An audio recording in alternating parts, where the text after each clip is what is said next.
You're listening to Rocket Night.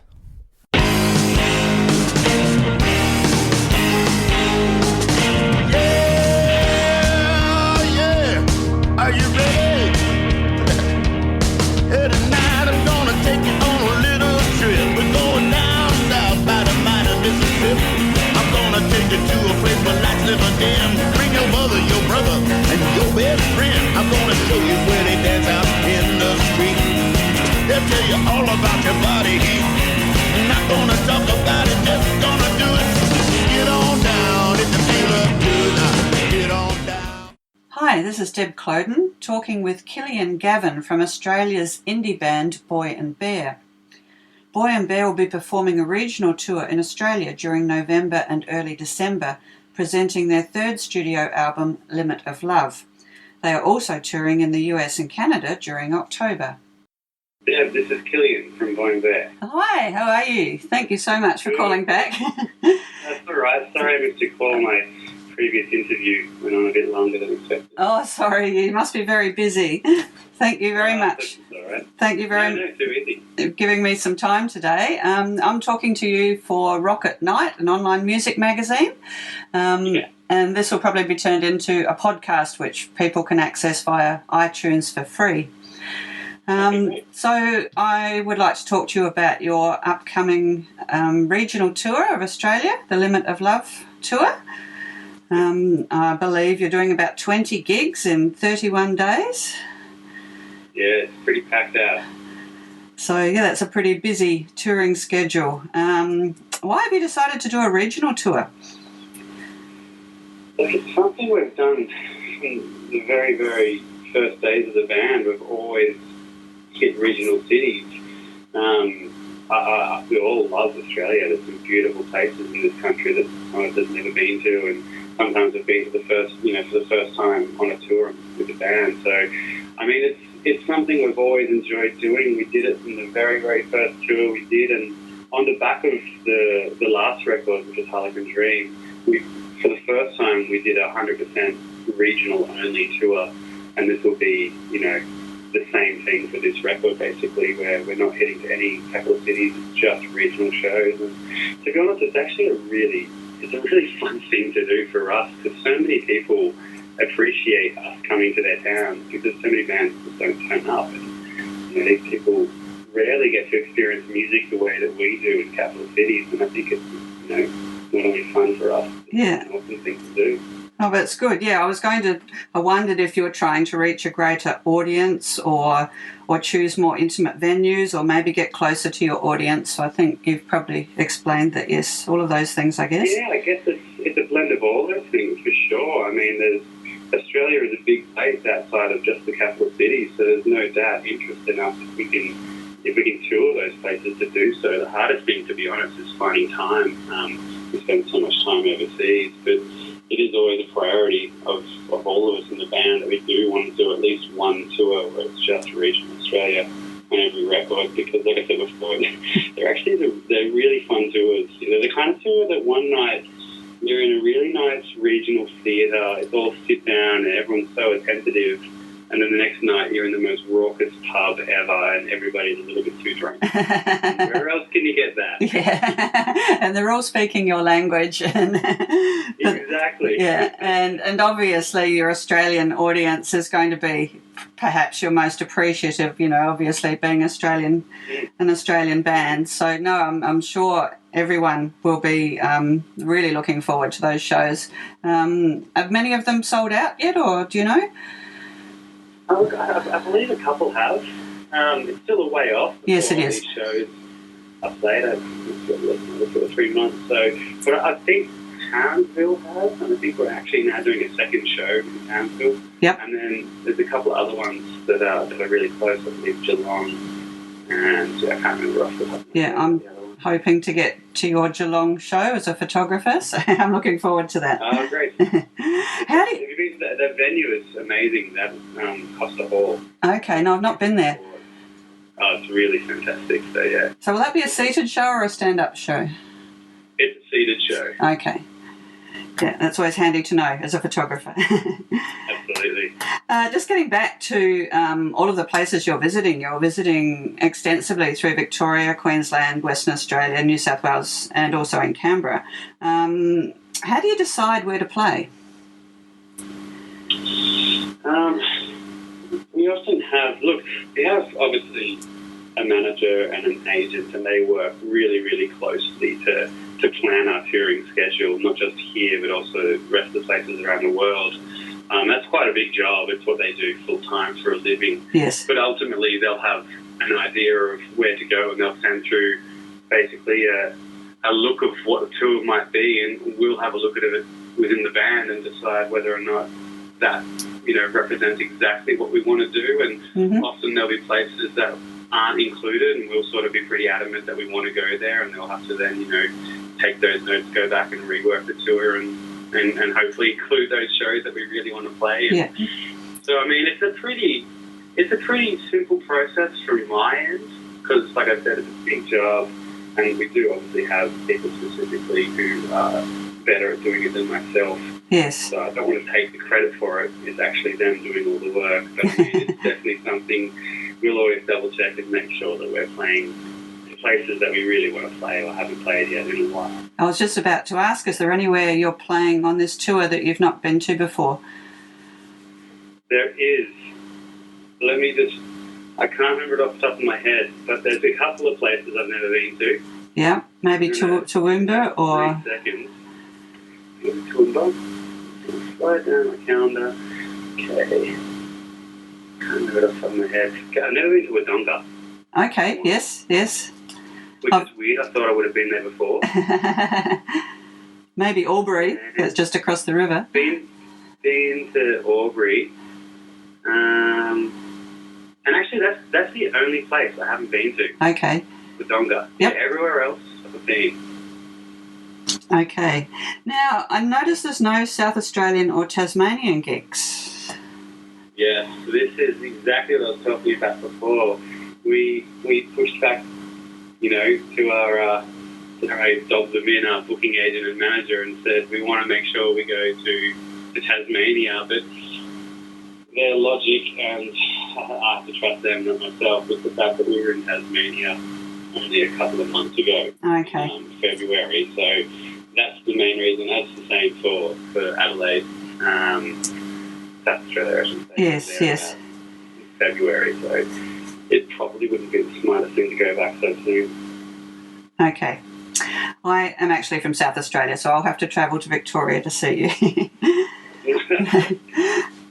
When you are on doing a regional tour, do you get a chance to take a break and look around the places you're in or get to experience local life? We do, but it's always just a matter of a few hours, to be honest. Like, we'll often get there and maybe we arrive at the next venue by 1 p.m, check into your hotel, maybe have about 2 or 3 hours before sound check to do a bit of a wander. Yep. That's usually all it sort of allows, just to schedule so much travel. But every now and then you find yourself having a nice day off and a complete 24 hours. And, we had one in Townsville, so we all went across the Magnetic Island last time. And oh, that'd be nice. One of the funnest. Yeah, little things like that creep up, but they're few and far between, unfortunately. Usually it's just a couple of hours. Okay, on this tour, will there be a chance for fans to meet and greet you, perhaps at the merch desk for signings? Yeah, look, always. We don't per se often go out to a merch desk, because I find it somewhat staged and almost like there's an ulterior motive to try and sell more merch, and I find that a difficult thing to stomach personally. Sure. But you'll always catch us walking around the venue. We often head out the front and just go to the bar for a beer. So, I mean... Excellent. I'll look out for you. Yeah, do. It's often the case. Yeah, okay. Now, I've spoken to the guys in the band too many times. I'd rather go speak to them. That's a good point. Now, just a little bit about the album Limit of Love. This has been released for nearly a year now. Do you tire of performing it over and over again? I think it sort of rotates, to be honest. I find, 1 week I'll really enjoy playing a certain song, and the next week I'm really over it. Oh, yeah. And often what we do to sort of keep up with that sort of dilemma is we just change our set list usually every night. Okay. At least 3 or 4 songs in the set just to keep ourselves on our toes, keep it a bit fresh and remain a bit more exciting. Well, you've just answered my next question. I was going to say, do you try and make each show a bit different? Well, there you go, absolutely. Yeah, so by changing your set list Exactly. And what about the banter between songs? Does that change or does it stay pretty much the same? Yeah, banter's one of those things that if you were ever to try and premeditate what you're going to say, it just comes across so insincere. So I think one of the things we all sort of thrive on in the band is allowing ourselves to free fall with terrible banter and jokes that don't always go down well. That's almost part of the charm of banter, if you know what I mean. Yes.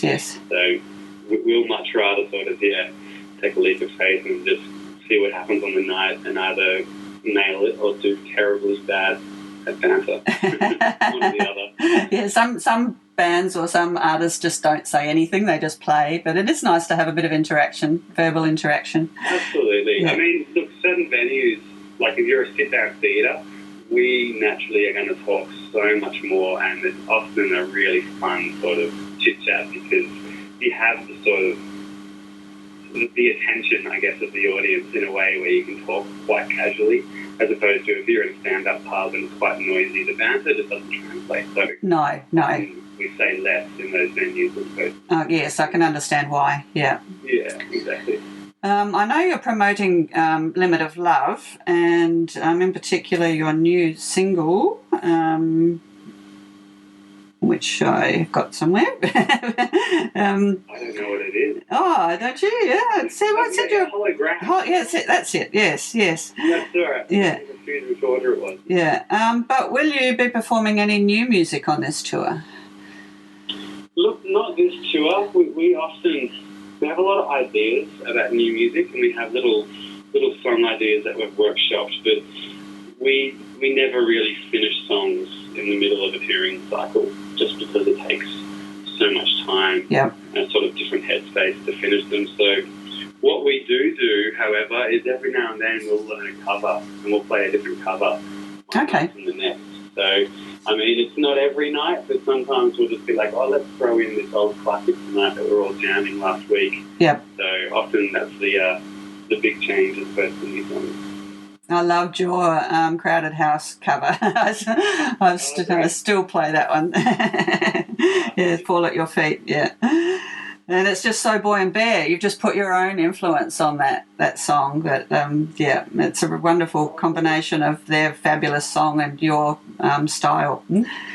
I appreciate that. I mean, it's when you get a song that was written so well in terms of Crowded House writing it, it's sort of can be quite nerve-wracking when you take it on. So, I mean, all we did was just sort of rearrange it to how we thought worked for us.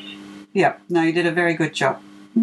Now, you've had a really big year. You've played Groove in the Moo and Splendour in the Grass and Triple J's One Night Stand, and I think you're about to go to US and Canada. Is that right? That's right, yeah. It's been pretty flat out. And then you're coming back to do this regional tour. Yeah, I mean, once we release the record, we usually are a year and a half of just steady touring, which is both a blessing and a curse. It's, it can be really fun, but it's incredibly exhausting. And, you have to sort of say bye to your life, your partners, your friends for quite a long time. Yes. Because you'll just be gone. So there are definitely a lot of challenges with the lifestyle, but it also has some perks and some unique experiences even with it otherwise. Yeah. So you don't tour with any loved ones? Like you don't have any on board occasionally? Not really. I mean, when we're in Australia, they might pop out for a weekend if we all have time, or it's just, there's an extra cost personally, and also there's just the fact that most of them have their own jobs and careers they're all pursuing, so they're pretty flat out. Yeah. When you do visit US and Canada, will you be playing the same places you played last time you were there when you were touring for Harlequin Dream, or are you going to a different range of cities? I mean, predominantly it'll be the same sort of cities. There's a couple of new ones here and there, but basically, I mean, we were there already about 2 months ago. Okay. It was sort of festival season, so it was just basically playing festivals for a month straight. And then we're basically heading back next month to sort of play a lot of the cities, particularly in Canada, we haven't been to yet. Yep. I like the dream, so yeah. Oh, very good. Apparently it's absolutely beautiful. It is. It's an amazing place. Now, you play all sorts of gigs. You perform at festivals, big city concerts, regional gigs. You also tour overseas. Do you prefer any one of those? I mean, I love playing in Australia because often I get to go home for one night a week. And sometimes that's the little break you need, just to get off the road for one night and then to sort of, recharge the battery and head out the next day. Yes. However, I love playing in Canada. It's one of the best places to play music. There's something so synonymous between us and them. I don't know if it's the whole Commonwealth, but the culture is so similar, and I don't know, they're just a great audience, and it's a great country. So, yep. I mean, I'm particularly looking forward to getting back to Canada myself. Yeah, excellent. Very good. Do you prepare differently for festivals, regional tours, etc., going overseas, or is it all much the same? I mean, it's not something we actively do different. We'll always warm up and sing a few songs before stage, but the one thing that is worth noting is with festivals, often you just get that extra hit of adrenaline because instead of being, a room from 500 through 5,000, there might be 20,000 people there. Yes. So, I mean, it's all of a sudden it's just that little bit bigger and the sea of heads goes back a fair bit further. So there's always going to be that little extra hit of adrenaline that it does feel different. But at the end of the day, at our end, the best thing we can do is just try and normalise the whole process. Repeat the same thing each night. Yeah, and you do a very good job. You seem very professional these days. Cheers. Now, for fans, is there any new music on the horizon at all? Pretty much next year we've sort of set aside to both write and record a record. And you haven't been, if we get it all done and released next year, that will be pretty awesome, I think. Yeah, you haven't got any little riffs in your mind or, little... We definitely, always recording little ideas in the old iPhone, quickly when something comes to you, and then often we'll send it around to each other, each of the guys in the band, if they have some little idea. So, I mean, there's always ideas, and at soundcheck often we'll jam a new song idea. Oh, yeah. It really stays very, very preliminary in its form, because until we sort of get off the road and give complete attention to songwriting, we just don't really have the capacity to make it good. Yeah. You know what I mean? Yep. Oh, well, that's good news. It's interesting to hear about the way you start developing new songs. And that you each, might come up with an idea and send it to each other. I think that's, a nice way to do it. It is, because to be honest, it takes the pressure off rather than finishing this year and a half of touring and having zero ideas and having to get together and be like, all right, where do we start? Yes. As opposed to we've got a collection of maybe 20 little snippets recorded on an iPhone. Yep. Let's listen back to them, see what sounds good, and go from there. Yep. Oh, that's nice to hear. Hey, look, I've got just one more question. I'd like to step back in time if I can. I've followed Boy and Bear since Triple J started promoting your first single, Mexican Mavis. That song really hit my radar. How do you feel about that song now that you've grown and matured as a band? I mean, to be honest, there's songs I've written after that I'm more embarrassed about. Mexican Mavis, I'm actually... It's probably one of those songs that I don't feel awkward when I hear. You know what I mean? I do like to look back and go, wow, we were young and naive, not just in our writing process, but just our understanding of music. But that's almost the charm of those kind of songs. Oh, look, I think that is true for all bands of their early stuff. It's that naive sort of approach to songwriting creates something really unique. Well, I really don't feel it's naive. I mean, it comes up on my playlist every now and again, and I still love hearing it. I find myself singing along to it. I think for a first song, I think it's absolutely amazing. I appreciate that. I mean, when I say naive, I more mean it in the sense of we were just writing what felt good without actually knowing what are the right sort of pieces to make a good song work, and the right sort of arrangements, the right sort of ideas, what elements do you need. And that's something we've only just discovered with time. And, if we're writing stuff today, we can hopefully identify what's right or what's wrong with the song a lot faster, whereas back then it was such a massive trial and error, re-record, try a new part, don't really know what the right answer is. Exactly, that feels good. Yeah. That'd be the main difference. But look, that song there's other songs from after that, like I said, that I look back and go, that was just a time. Yeah. It can remain in that time. Yeah, I mean, any artist, has work that when you look back on it, you think, oh, yeah, I've definitely learnt a lot since I did that, yeah. And it's the only way you do learn, to be completely honest. I mean, you can't just start off writing your best stuff or else the rest of your stuff will be pretty average. Yeah. Anyway, good luck for this tour. Really looking forward to catching you in Geelong. And, before that, you've got your American and Canadian tour, so you're going to be pretty busy. Absolutely, yeah. No, I look forward to it, though. Thanks so much for the chat. Yeah, thank you very much for calling. Yeah. Okay. All right. Bye-bye. Bye. You're listening to Rock at Night. Thanks for the intro melody. It's called Get On Down by Billy Bass Alford. Thanks.